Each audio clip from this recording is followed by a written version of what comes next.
The Korean stock market just popped, dragging the KOSPI down 30% and crushing Korean semiconductor companies like Samsung and SK Hynix. SpaceX is down nearly 50% since its peak after it IPO'd, and OpenAI has delayed its IPO to later next year. The AI bubble is officially starting to fracture, but alpha remains in the supply chains if you know where to look. Right now, Microsoft, Google, Amazon, they are quietly running into a wall in the American Southwest. It is liquid and it is in short supply. Why does water matter to your portfolio? It's because every single ChatGPT query, every image that is rendered, and every cluster of AI models being trained requires thousands of gallons of hyper-purified water to keep the server racks from melting. But these megawatt data centers are being built in the middle of some of the most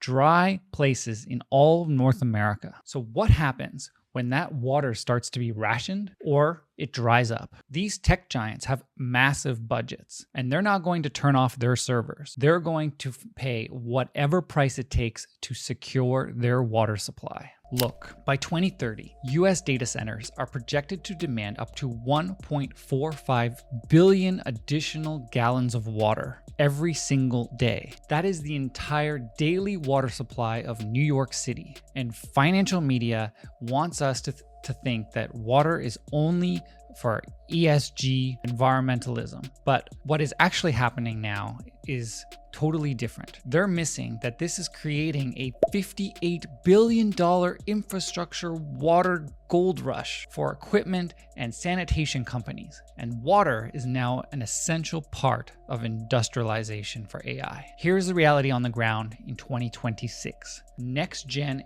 AI chips consume up to 120 kilowatts per rack, 4 times the heat of legacy servers. Traditional air conditioning literally cannot cool them without frying the silicon chips themselves. So the tech giants are switching to liquid cooling and closed-loop ultra-pure water recycling. Now, who holds the patents and equipment to build out this infrastructure? It's just a few companies that make up the North American industrial water ETFs. How bad is the water shortage is our first question. Let's look at Lake Mead and the Ogallala Aquifer. Phoenix, Arizona is the fastest growing region for data centers in the world, and yet Lake Mead is hovering around 35% capacity. Local municipalities around the lake are already passing emergency ordinances to install closed-loop recycling and zero-liquid-discharge systems. If a data center cannot treat and reuse its own water,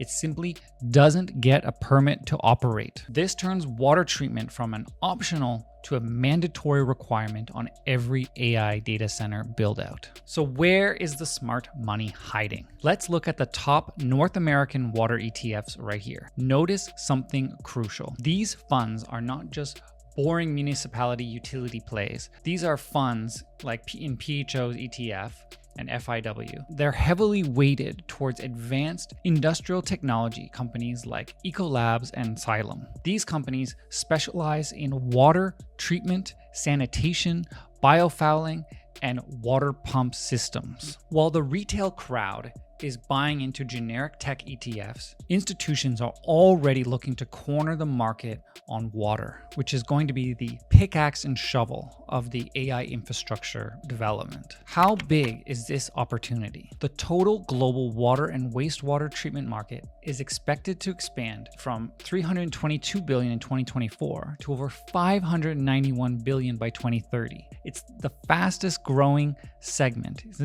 Is not residential water, it's industrial filtration and chemical services. Specifically, AI data centers require water that is completely demineralized and purified so that there is no erosion or bacteria growth when it goes through and onto the microchips. That single requirement doubles the revenue and margins of every gallon of water provided by these treatment companies. For decades, data centers used simple cooling towers, basically giant air conditioners that blew cold air over the microchips. But today's modern AI chips are so hot that they cannot be cooled with just air conditioning alone. So what does this mean? It means that Microsoft, Meta, Amazon, and Google are forced to use liquid cooling directly onto their chips. And if that cooling has a single impurity, it may cause a scale buildup and biological sludge and damage a multi-million-dollar server rack and potentially a multi-billion-dollar AI data center. So, who do these big tech hyperscalers turn to? They don't hire local contractors. They sign long-term agreements with specialized water treatment companies and precision pump manufacturers. What happens when local residents realize that a single one of these AI data centers will draw as much water as a city of 50,000 people? Public backlash. And it's already exploding across Oregon, Arizona, and Virginia. Local governments are now issuing ultimatum permitting. If you want to build a 500 megawatt AI data center, you must build out your own self-contained water treatment and recycling plant on site. This shift turns water into a mandatory requirement for each one of these big tech companies. It's pivoting them from a utility-based water service that just hook up to your utility system to a massive capex expense and part of an entire water treatment plant that they must build alongside their AI data centers. This is creating an immense backlog for these water treatment companies. While retail investors argue over whether chip valuations are too high, or hedge funds and institutional buyers are already looking at the supply chains themselves for the next value creation. They recognize that regardless of who wins, whether it's a chip maker like NVIDIA, AMD, or the AI model companies like Anthropic, OpenAI, Google, or SpaceX, every single one of these companies needs liquid cooling and water treatment services to exist.